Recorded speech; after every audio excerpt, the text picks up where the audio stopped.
கமருதீனுக்கு red card குடுத்து தயவு செஞ்சு பிக் பாஸ்லருந்து அனுப்பிருங்க. ஏன்னா, அவரு வந்து பிக் பாஸ் ஹவுஸ்குள்ள இருக்கறதுக்கு டிசர்வான பெர்சனே இல்ல. அப்படின்னு சோ கால்டு சோசியல் மீடியால இருக்கிற பிக் பாஸ் ஃபேன்ஸ், ஆடியன்ஸ் எல்லாமே வந்து இப்ப வந்து கருத்த பதிவு பண்ணிட்டு இருக்காங்க. எனக்கு வந்து அவங்க சொன்ன காரணம் தான் ரொம்ப வியக்க வைக்கிற மாரி இருந்துச்சு. அதாவது சாண்ட்ரா வந்து ஃப்ராடுன்னு சொல்லிட்டாங்க. ஃப்ராடுன்னு சொன்னதுனால கமருதீனுக்கு வந்து ரெட் கார்ட் குடுத்தே ஆகணும், வெளிய அனுப்பி ஆகணும் அப்படின்னு சொல்றவங்களுக்கெல்லாம், விக்கல்ஸ் விக்ரமும் தான் ஃப்ராடுன்னு திவ்யாவ சொன்னாங்க. அன்னைக்கு விக்ரம் மீது இவ்வளோ பெரிய கிரிட்டிசிசமோ, அலிகேஷனோ வரல. இதுக்கு முன்னாடி திவ்யா கிட்ட கமருதீனும் நான் வந்து நெறைய விஷயங்கள் பேசியிருக்காரு, வார்த்தை விட்டுருக்காரு.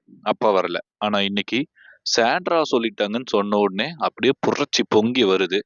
முக்கியமா பாரு அண்ட் கமருதீன் இவங்க 2 பேரையுமே வச்சு கேம் பிளே ஆடுனது இந்த ஹவுஸ்லயே வந்து சாண்ட்ரா தான் அதிகமா ஆடியிருக்காங்க.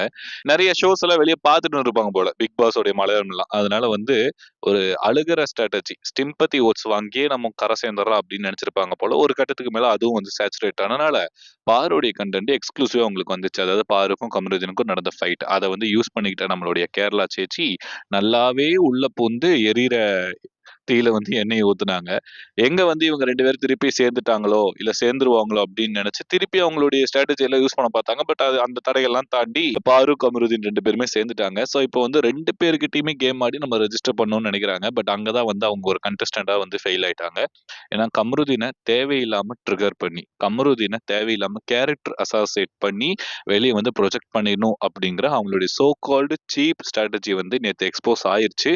அண்ட் முக்கியமா இன்னைக்கு அந்த கார் டாஸ்க்ல இருக்கும்போது 2 பேரும் மாறி மாறி பேசிக்கிறாங்க. அவங்களுக்குள்ள அதுக்குள்ள ஒரு பேனிக் அட்டாக் வந்துருச்சு. அவங்க வந்து ஹாஸ்பிட்டலைஸ் ஆயிட்டாங்க அப்படின்லாம் சொல்றாங்க. இப்போ வந்து இன்னைக்கு எபிசோட்ல வந்து அது கண்டிப்பா தெரியும். பட் அதுக்கு எல்லாத்துக்கும் முன்னாடி சாண்ட்ராவுடைய நடிப்பு எப்படி இருக்கும் அப்படிங்கிறது வந்து நம்ம எல்லாத்துக்குமே தெரியும்.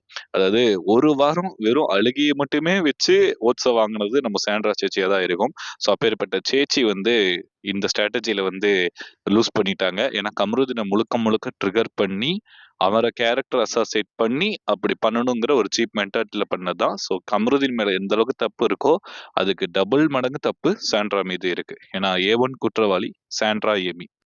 ஸோ கமருதீனுக்கு ரெட் கார்ட் குடுக்கணும்னா, கண்டிப்பா சாண்ட்ராக்கும் ரெட் கார்ட் குடுத்தே தான் ஆகணும். ஏன்னா அப்பதான் ஜெண்டர் ஈக்வாலிட்டி அங்க நிலைச்சு நிக்குங்கிறது இந்த இடத்துல நான் சொல்லிக்கிறேன்.